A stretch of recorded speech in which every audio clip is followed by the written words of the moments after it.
Johnny Kuypers. Keeps trying to be a stormtrooper. I'm trying, honestly, I am. Yeah. And you can't make tomorrow, can you? Because you've got other things on. I'm worried about John. It's we don't know. That's You're so what tall. I know, I'm tall. Tall people. That's my problem, yes. It's not a problem. We have to look up to you. Yeah, well, John's on me first, so don't even. Sorry. Sorry. I was going to read 2 more from this book, Oeuvre, because I hopefully will have this together and be able to pull off an audio CD from Oeuvre. I think I surprised John when I took this picture because I was in Austria in a hotel and I was wearing nothing. But I'm like, no, it's a digital shot. I'll make sure nothing is seen, so it'll be fine. One is about breaking up of a relationship, and one is about more positive things, and then a new poem. Well, I'll start with the down one. This one is called Leather Jacket. At 5:30 in the morning, I sat on the bench, straining to swallow the tears, and you raced to get your luggage together before stepping onto the bus. My mind wandered to the candles, the roses, the pizza, and all I could think was that the best chapter of my meager life was coming to a pathetic end. I looked at you in your leather jacket, and you took my hand and led me to dance. I really didn't mean to, but I couldn't help but cry, for the idea of our last dance destroyed me. Then the bus drove away. I dreamt that you came back and said that you wouldn't leave, but as the bus lights faded away in the morning fog, I turned the corner. I fell to the ground, screaming and crying. I had no one to blame but circumstance, and I just couldn't fathom going on. It should be.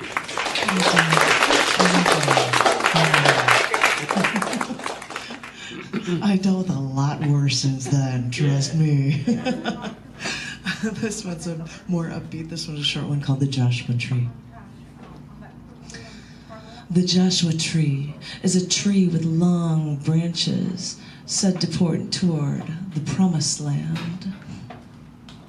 You remind me of the Joshua Tree because you help me and lead me in the right direction. Oh, nice.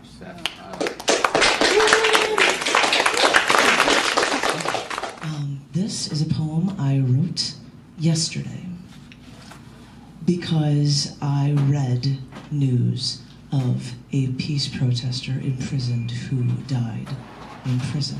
Nobel Prize winner. And yes, oh yes, Dead. I'll tell you more about it in this poem. And I said I have to do this and talk about this for the peace show, and I will be performing it then. And I have this new book with a word that was made up called Pharaoh memes. Because you should be attracted to my ideas and words, I guess. But so I have to. So I'm working to cram that one in for my show poems, in addition to Pharaoh memes. This is a poem that I just wrote, and it's called "Protecting Peace Can Put You in Prison."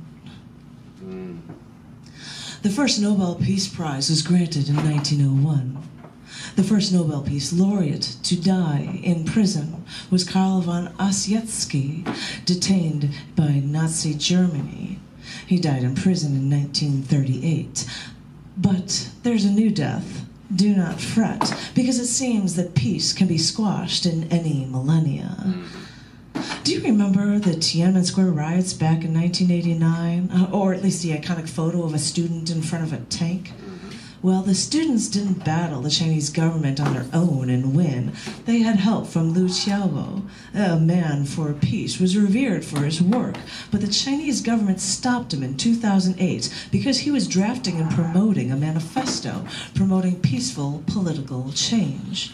And for this, the Chinese government imprisoned him for subversion. Yes, subversion. This man was sentenced to 11 years in prison, and it was while in prison that he was granted the Nobel Peace Prize. During the Oslo Awards ceremony, they left an empty chair for their imprisoned man of honor. And now the Chinese government bears responsibility more than for the imprisoning of a Nobel Peace Laureate who only promoted peaceful politics, but for failure to properly diagnose and treat his ailments. Because on 7/13, the imprisoned Peace Prize winner died in detention of liver cancer at age 61. And sure, we can look around the room and think we are nice to other people, and we respect other people.